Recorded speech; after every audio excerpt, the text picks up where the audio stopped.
হয়তো আসলে প্ৰলয় এইটো প্ৰলয় হয় আৰু এতিয়া চৰকাৰে খুব শীঘ্ৰেই যুদ্ধকালীনভাৱে সাহায্য আৰু পুনৰ সংস্থাপনৰ ব্যৱস্থা কৰিব লাগে আৰু এতিয়া ৰাজ্যক পৰ্যাপ্তভাৱে সাহায্য লাগে আৰু পৰিকল্পিতভাৱে পুনৰ সংস্থাপনৰ ব্যৱস্থা ল'ব লাগে।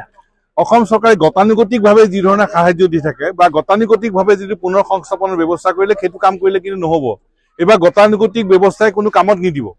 সেইকাৰণে চৰকাৰৰ ফালৰ পৰা বিশেষ সাহায্য অভিযান চলাব লাগিব, ব্যাপক সাহায্য অভিযান চলাব লাগিব আৰু পুনৰ সংস্থাপনৰ কাৰণে বিশেষ ব্যৱস্থা গ্ৰহণ কৰিব লাগিব। আৰু তাৰ কাৰণে আজি প্ৰধানমন্ত্ৰী নৰেন্দ্ৰ মোদী ডাঙৰীয়াই হওক বা গৃহমন্ত্ৰীয়ে হওক, আগতে নিৰ্বাচনৰ সময়তো সপ্তাহত দুবাৰকৈ আহে, এতিয়ালৈকেতো প্ৰধানমন্ত্ৰীও নাই, গৃহমন্ত্ৰীও নাই। গতিকে প্ৰধানমন্ত্ৰী আৰু দেশৰ গৃহমন্ত্ৰীক আমি ক'ব খোজো যে তেখেতসকলে তৎকালীনভাৱে অসমলৈ আহিব লাগে। নিৰ্বাচনৰ সময়ত যদি সপ্তাহত দুবাৰকৈ আহিব পাৰে, এতিয়া বান বিধ্বস্ত ৰাইজক খবৰ ল'বলৈ তেখেতসকলে আহিবলৈ কিয় সময় নাপাব? মানে অসমৰ সম্পদ হ'ল দেশৰ সম্পদ, কিন্তু অসমৰ সমস্যা ৰাষ্ট্ৰীয় সমস্যা নহয় নেকি? এইটো আমাৰ মনত খং আছে, ক্ষোভ আছে, বেদনা আছে আৰু সেইকাৰণে প্ৰধানমন্ত্ৰী ডাঙৰীয়া আৰু গৃহমন্ত্ৰী ডাঙৰীয়াই শীঘ্ৰে অসমলৈ আহিব লাগে, বান আক্ৰান্ত ৰাইজৰ খবৰ ল'ব লাগে আৰু অসমৰ বান আৰু গৰাখহনীয়া সমস্যাক ৰাষ্ট্ৰীয় সমস্যা হিচাপে ঘোষণা কৰিব লাগে। আৰু ঘটনাটো হ'ল কিয়, কি কাৰণে হ'ল ঘটনাটো?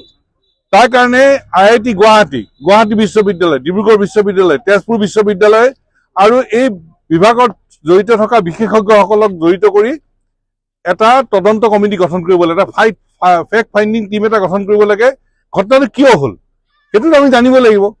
গতিকে কিয় ঘটনা হ'ল সেই ঘটনা তদন্ত কৰিবলৈ এটা উচ্চ পৰ্যায়ৰ তদন্ত কমিটি গঠন কৰিব লাগিব আৰু কিয় ঘটনা হ'ল সেই কথা উলিয়াব লাগিব আৰু ভৱিষ্যতে এনে ঘটনা নহ'বৰ কাৰণে নিশ্চিত ব্যৱস্থা ল'ব লাগিব।